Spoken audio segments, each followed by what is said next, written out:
bonding itu tuh mempengaruhi prestasi anak nggak sih Mbak? Di sekolah gitu misalnya ya? Sangat banget gitu ya. Wah, sangatnya banyak ya. Oh ya. Sangat.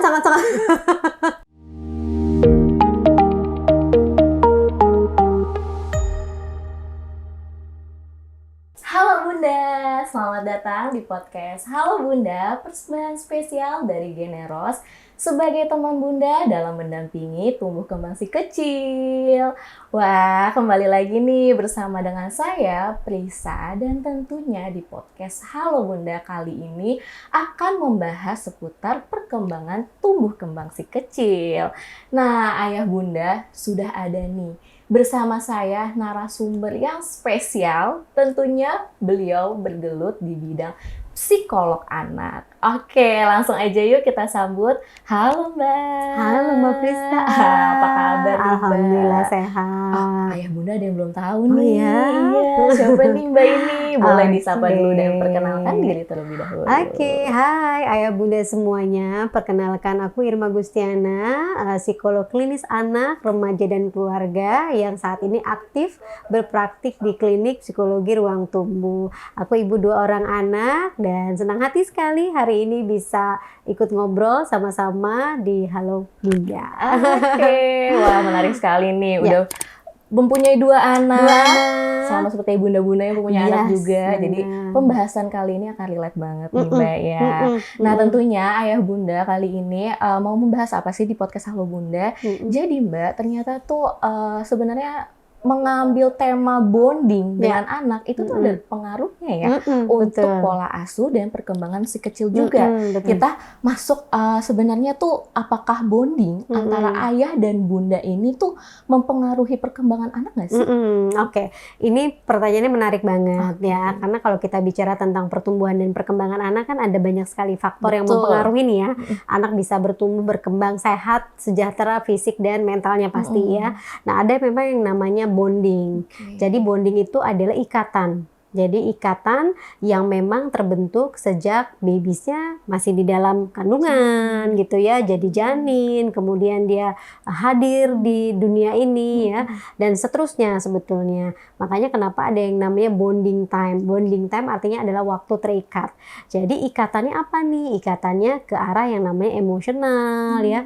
Ikatan emosional antara orang tua dan anak yang terjalin sejak masih dini itu akan sangat bermanfaat sekali gitu untuk batinnya dia gitu ya. Jadi batin mental si anak ini bisa positif, bisa sehat dan baik ketika memang waktu terikat dengan ayah ibunya ini cukup intens dan berkualitas gitu. Nah, jadi suka banyak yang nanya, Mbak, kalau waktu bonding itu gimana ya maksudnya gitu ya? Apakah harus khusus atau gimana? Nah, jadi sebenarnya waktu yang tadi terikat sama anak itu bisa dengan berbagai hal. Contohnya kayak misalnya bunda-bunda yang anaknya masih baby-baby. Pada saat gantiin diapers ya, terus kasih ASI, terus kemudian kasih makan, kasih vitamin, itu adalah waktu bonding dengan anak. Dan itu dimanfaatkan untuk ngobrol ya, untuk menyentuh, untuk memeluk. Nah, apalagi kalau misalnya bisa punya waktu yang sering main sama anak. Nah, ini juga bisa meningkatkan tadi bonding, jadi ikatan emosi dan juga tadi ikatan kontak batinnya itu juga kuat sama anak gitu. Oke, jadi di sini ternyata tuh dari janin pun harus dibonding Betul, ya Mbak betul, ya. betul. Jadi harus dikomunikasikan gitu ya, benar, dari benar. janin, terus juga ternyata mengganti popok nggak hanya mengganti popok saja. Yes, itu bisa jadi waktu terikat gitu. Hal-hal sekecil itu ya Mbak ya. Benar, betul. Nah ini di sini juga nggak hanya bunda aja ya Mbak ya, tapi dari segi ayah pun juga harus bisa ya Mbak ya. Harus bisa gitu ya, karena kan sebenarnya ketika kita mengasuh anak itu nggak cuman bunda aja. Iya, betul. Ya, dalam kondisi yang normal, keluarga yang misalnya memang ada ayah dan ibu yang lengkap gitu ya, pastinya peran ayah ini harus dimaksimalkan juga gitu untuk memonitor perkembangan si kecil. Nah, ini juga bisa dengan waktu-waktu terikat tadi sehingga bondingnya antara ayah sama si kecilnya ini sampai nanti dia dewasa itu akan terasa gitu, sehingga ya tadi dia lebih positif, lebih sehat sekali dengan dirinya sendiri gitu. Oke. Nah, dari segi tadi emosional yang Mbak ya, juga perkembangan anaknya. Nah, kira-kira bonding itu tuh mempengaruhi prestasi anak nggak sih, Mbak? Di sekolah gitu misalnya ya? Sangat banget gitu ya. Wah, sangatnya banyak ya. Oh, ya. Sangat. Iya, karena gini, kalau seseorang anak-anak itu merasa happy, merasa diterima, kemudian orang tuanya hadir pada anak, biasanya itu stresnya itu tidak terlalu tinggi gitu ya. Artinya ketika dia berhadapan dengan kesulitan sekalipun, dia tahu dan paham benar bahwa orang tuanya tuh ada gitu ya, akan protect dia, akan sayang dia ya, kemudian akan selalu membimbing dia gitu, sehingga ketika dia tahu berada dalam lingkungan yang aman dan penuh kasih sayang, dia belajarnya juga jadi menyenangkan gitu loh, jadi dari semangat, jadi optimis, jadi ya tadi walaupun ada kesulitan, dia tahu akan ada yang kasih support ke dia gitu, sehingga ketika dia memang belajar dengan rasa bahagia, menerima informasi dengan cepat ya, dan tentunya prestasinya juga akan maksimal. Dan prestasi itu kan nggak cuma terkait sama akademik aja. Betul. Ya, yang non akademik misalnya terkait sama bakat atau mungkin yang terkait sama pergaulan sosial. Ya, jadi misalnya bisa punya teman banyak, terus kemudian dinilai positif, itu juga adalah sebuah prestasi dia. Gitu, bisa merangkul teman, bisa berbagi, bisa empati, itu adalah prestasi dari segi kepribadian. Gitu. Nah, ini ada benang merahnya ini, Mbak, karena rasa emosionalnya itu ya, Mbak ya, betul. yang menghubungkan anak sehingga tuh ketika anak berada di lingkungan manapun itu merasa aman. Aman, betul. Seperti itu ya, Mbak. Jadi ketika dia dari kecil dia merasa aman, maka dia akan percaya sama dunia. Percaya sama dunia ini dalam arti bahwa dia tahu gimana caranya ini loh yang memang baik dan sehat untuk saya, dan mana yang dia harus seleksi. Ini tuh kayaknya nggak oke. Nah, karena apa? Bisa jadi waktu kecilnya bundanya, ayahnya itu pada saat waktu bonding itu memberikan nasihat, sugesti, saran mengenai apa sih yang harus dia lakukan, mana yang boleh, mana yang nggak boleh ya, termasuk mungkin pengelolaan emosi. Kenapa harus misalnya bisa mengelola emosi dengan baik ya, contohnya berarti dari ayah bundanya. Nah, ini yang nanti akan jadi modalitas dia untuk bisa berprestasi dari akademik maupun non akademik gitu. Gitu. Wah, menarik sekali nih, Mbak ya. Maksudnya dari segi peran sebagai ayah bunda itu juga harus mempersiapkan secara emosional ya, Mbak ya. Dari segi untuk mungkin nggak cuma secara emosional ya, Mbak, dari segi ada beberapa faktor-faktor juga yang mengharuskan ayah bunda ini mendidik anaknya nanti mau seperti apa sih. Itu harus didiskusikan. Jadi antara ayah dan bunda itu sebaiknya punya pemahaman yang sama mengenai pengasuhan gitu. Jadi peta pengasuhan antara ayah bunda itu harus seragam gitu. Jadi misalnya aturan-aturan, prinsip-prinsip, nilai-nilai kehidupan ya harus sinkron, seragam, sehingga anak dalam keluarga itu tidak mengalami kebingungan dalam memproses informasi ya. Nanti kalau misalnya anak yang melakukan kesalahan, ya harus sama-sama bersepakat apa nih kira-kira konsekuensinya. Kalau anaknya berprestasi, apa nih kira-kira kesepakatannya, rewardnya. Jadi harus sinkron ya, Mbak ya, antara orang ayah dan juga bunda. Jadi harus banget. Jadi antara ayah dan bunda intinya adalah dalam memberikan pengasuhan kepada anak itu perlu sama, sefrekuensi dulu gitu ya, mengenai apa sih yang mereka ingin lakukan, apa yang ingin distimulasi, terus kemudian kalaupun anaknya nanti melakukan sebuah kesalahan, konsekuensinya harus apa, dan itu harus ada kesepakatan dalam keluarga. Jadi ayah dan bundanya ya memang harus ngobrol gitu ya, harus sama-sama menentukan mau seperti apa dalam pola pengasuhan, mendidik dan membimbing anak-anak mereka gitu. Nah, itu kan tadi kita berbicara tentang mungkin strategi ya, Mbak ya, dengan ayah bunda. Nah, kira-kira kalau misalnya kita membahas faktor penyebab kurangnya bonding antara ayah bunda dan si kecil itu apa, Mbak? Nah, karena kan tadi bonding adalah terikat gitu ya. Terus kemudian bonding time adalah waktu terikat. Jadi kalau misalnya kurang bonding berarti Yang utama adalah apa? Kurang waktu, ya kan? Jadi bonding time-nya karena memang orang tuanya tidak meluangkan waktu untuk bisa berinteraksi yang berkualitas dengan anak-anaknya gitu. Sehingga memang ya tadi tidak cukup lah bagi anak untuk mendapatkan perhatian ya, kasih sayang, komunikasi dan hal-hal yang penting banget yang memang mereka butuhkan gitu. Dan kemudian bisa juga ya selain waktu tadi kualitas.